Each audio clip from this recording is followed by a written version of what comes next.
పుట్టా గారు 4 దశాబ్దాల ఒక ప్రయాణం సినిమాలో. నేను తెలుగు ఇండస్ట్రీకి వచ్చే ముందు బెంగళూరు నుంచి ఆయన సినిమాలు చూసేవాడిని. ఆయన తీక్ష్ణత, ఆయన ఇంటెన్సిటీ చాలా ఇన్ఫ్లుయెన్స్ చేసింది. ఆ తర్వాత వచ్చి 2-3 దశాబ్దాలుగా ఆయనతో పనిచేసిన అనుభవం, ఎన్నో సినిమాలు. చాలా విశిష్టమైన వ్యక్తి, అందరికి నచ్చడు. ఎందుకంటే నాకు తెలిసి ఎవరిని మెప్పించే ప్రయత్నం చేయలేదు ఆయన. ఒక అద్భుతమైన నటుడు. ఎందుకంటే ఆయనకంటూ ఒక అవగాహన ఉండేది, ఆయనకంటూ ఒక సటైర్ ఉండేది. పరిశ్రమలో మనం చాలా మంది నటులను చూస్తాం, కానీ ఏదో ఒక డైలాగ్ రాసిస్తే దాన్ని అలాగే చెప్పడం కాదు. దాని వెనక ఆయనకున్న ఒక సటైర్ ఉండేది, ఒక అవగాహన ఉండేది.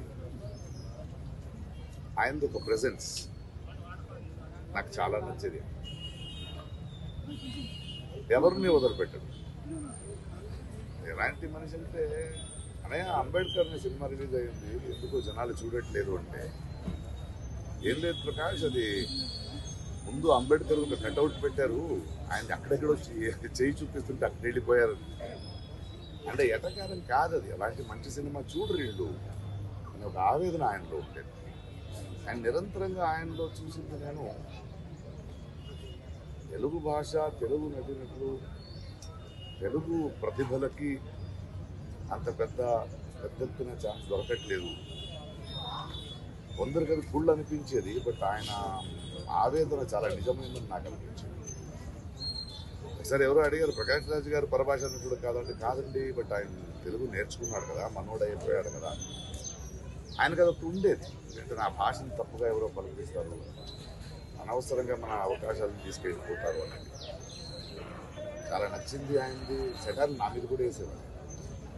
నేను చాలా హ్యాపీగా దాన్ని తీసుకునేవాడిని. ఎందుకంటే ఆ పెద్దరికం, ఎవరి గురించి అయినా ముక్కుసూటిగా కమెంట్ మాడొచ్చను చేసే చను ఆయనకి సంపాదించుకున్నాను.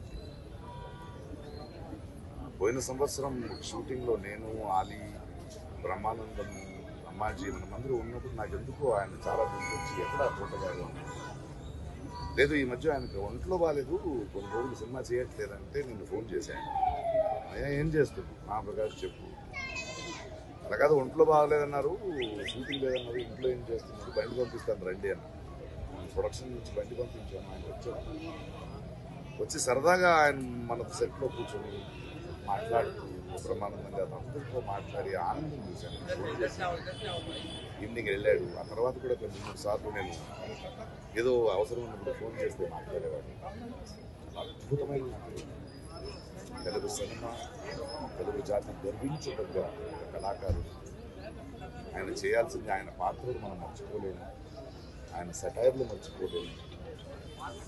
తన జీవితంలో ఇంట్లో చాలా పెయిన్ చూసిన ఆ నొప్పిని ఎప్పుడు బయట ఒక మెలో డ్రామాగా ఆయన వాడుకోలేదు. అంటూ ఒక వ్యక్తిత్వం. అలాంటి వ్యక్తులు నాకు చాలా ఇష్టం. ఎందుకంటే అజాత శత్రువుగా అందరికీ నచ్చే బ్రతికి పెట్టడం కన్నా